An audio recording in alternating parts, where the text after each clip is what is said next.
வணக்கம், என் பெயர் டாக்டர் புருதவன். இன்று இந்த வீடியோவில் நாம் பேச போகிறோம் கோடை காலத்தில் உங்கள் உடலை குளிர்வதற்காக நீங்கள் என்ன குடிக்க வேண்டும், என்ன குடிக்க கூடாது என்பதை பற்றி. ஏனெனில் கோடை காலம் வந்துவிடும் போது மோர் நல்லதாக தோன்றும், மாங்காய் ஷேக் நல்லதாக தோன்றும், மேலும் நம்முடைய விருப்பங்களும் மாறிவிடும். அறியாமலோ தெரியாமலோ நாம் சில விஷயங்களை குடிக்க ஆரம்பிக்கிறோம். அது நம்முடைய சிறுநீரகங்கள் வேகமாக பாதிக்கப்பட ஆரம்பிக்க காரணமாகிறது. அப்படி என்றால் இன்று கோடை காலத்தின் தொடக்கத்திலேயே நாம் புரிந்து கொண்டால் எந்தெந்த குளிர்ந்த பானங்களை நாம் குடிக்கலாம், எதை நம்மால் முற்றிலும் தவிர்க்க வேண்டும் என்று நம்முடைய சிறுநீரகங்கள் பாதிக்கப்படுவதற்கான வாய்ப்புகள் குறைந்துவிடும். அப்படி என்றால் முதலில் நாம் மோரில் இருந்து தொடங்கலாம். இப்போது மோர் தயிரில் இருந்து தயாரிக்கப்படுகிறது. தயிரில் லாக்டோபாசிலஸ் என்ற பாக்டீரியாக்கள் உள்ளன. அவை லாக்டிக் அமிலத்தை உருவாக்குகின்றன. அதாவது குறைந்த அளவில் மோரிலும் லாக்டிக் அமிலம் காணப்படுகிறது. நாம் மோரை குடிக்கும் போது அந்த லாக்டிக் அமிலம் உடலில் செல்கிறது. அதே லாக்டிக் அமிலம் நம்முடைய இரத்தத்தை மேலும் அமிலத்தன்மையாக்குகிறது. இந்த சேனலை முன்பே பார்த்து வந்திருக்கும் அனைத்து நோயாளிகளும் அறிந்திருப்பார்கள். நம்முடைய சிறுநீரகங்கள் வெறும் கிரியேட்டினின், யூரியா அல்லது சிறுநீரை மட்டும் உருவாக்கி வெளியேற்றுவதில்லை, அதேபோல் அமிலத்தையும் வெளியேற்றுகின்றன. உங்கள் சிறுநீரகங்கள் பாதிக்கப்படும் போது அமிலம் உங்கள் உடலில் இருந்து வெளியேற முடியவில்லை. அது வெளியேற முடியாத போது அது உடலில் சேர்ந்து கொண்டே இருக்கிறது. இப்போது அது ஏற்கனவே உடலில் சேர்ந்து கொண்டே இருக்கிறது, ஏனெனில் சிறுநீரகம் பாதிக்கப்பட்டு கொண்டிருக்கிறது. இப்போது நீங்கள் மேலிருந்து லாக்டிக் அமிலம் சேர்த்தால் என்ன ஆகும்? உடலின் அமில தன்மை அதிகரிக்கிறது. இதன் விளைவாக சிறுநீரகம் வேகமாக பாதிக்கப்பட தொடங்குகிறது. நம்முடைய இரத்தத்தில் உள்ள பைகார்போனேட் அயன்கள் குறைய தொடங்குகின்றன. மேலும் நம்முடைய கழிவுகளை வெளியேற்றும் வேகம் அதிகரிக்கிறது. உடலில் மெட்டபாலிக் ஆசிடோசிஸ் ஆரம்பமாகிறது. அதனால்தான் தயிர், மோர், லஸ்ஸி போன்றவை நிறுத்த சொல்லப்படுகின்றன. ஏனெனில் இவற்றில் லாக்டிக் ஆசிட் உள்ளது. இன்னொரு காரணம் என்னவென்றால் இவை எல்லாம் திரவ பொருட்கள் என்பதால் ஒரு சிறுநீரக செயலிழப்பு நோயாளி தேவையில்லாமல் உடலில் அதிகமாக திரவம் எடுத்துக்கொண்டால் அதை சிறுநீரகத்திற்கு வெளியேற்ற சொல்லும் போது சிறுநீரகத்திற்கு அதிக சுமை ஏற்படும். அந்த சுமையை நாம் கொடுக்க விரும்பவில்லை. அதனால் தான் நாங்கள் திரவ பொருட்களின் அளவை கட்டுப்படுத்த விரும்புகிறோம். இரண்டாவது விஷயம், நீங்கள் கவனிக்க வேண்டியது மேங்கோ ஷேக். இப்போது மேங்கோ ஷேக் என்பது கோடையில் அதிகம் கிடைக்கும் ஒரு பொருள். ஒவ்வொரு வீட்டிலும் இது தயாரிக்க ஆரம்பிக்கப்படுகிறது, ஏனெனில் மாம்பழமும் கிடைக்கிறது. நீங்கள் மாம்பழத்தை பாலில் சேர்த்து மேங்கோ ஷேக் செய்து முழு குடும்பத்தோடும் ரசிக்கலாம். ஆனால் இந்த மேங்கோ ஷேக் ஒரு சிறுநீரக செயலிழப்பு நோயாளிக்கு மீண்டும் தீங்கு விளைவிக்கிறது. மேலும் அது அப்படியொரு தீண்டாக இருக்கிறது என்று கிரியேட்டினின் அளவு வாரம் வாரமாக அதிகரிக்க ஆரம்பிக்கிறது. ஒரு வாரத்திற்கு முன்பு 4 இருந்தது, நேராக அது 5 அல்லது 6 ஆகிவிடுகிறது. இப்போது முக்கியமானது இது ஏன் நடக்கிறது என்பதே. அதே காரணம்.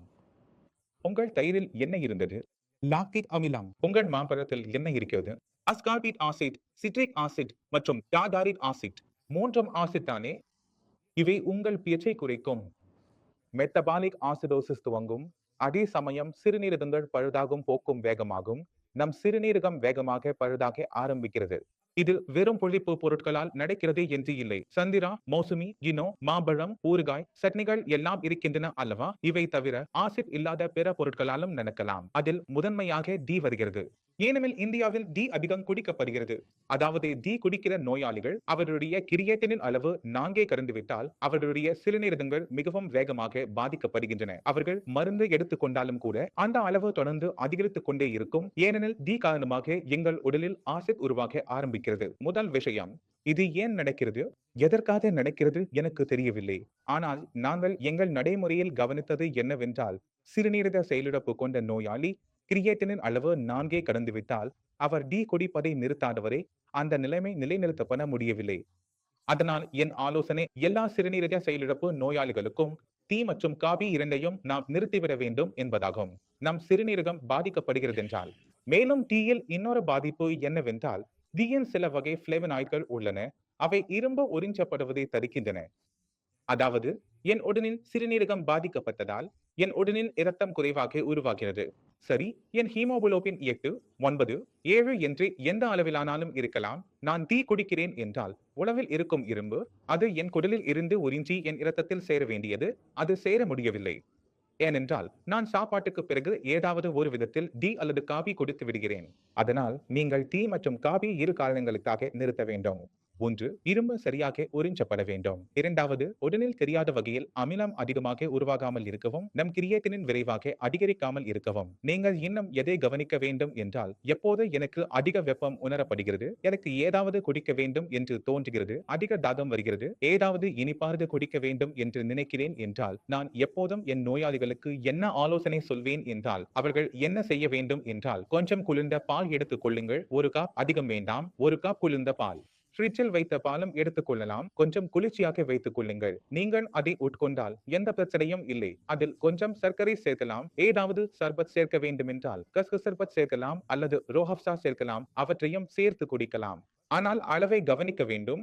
1 கப்பை விட அதிகமாக பால் இருக்கக்கூடாது மற்றும் அரை டீஸ்பூன் விட அதிகமாக சர்பத் இருக்கக்கூடாது. கொஞ்சம் கொஞ்சமாக சிப் செய்து குடித்தால் உங்கள் தாகம் முழுமையாக தீரும்.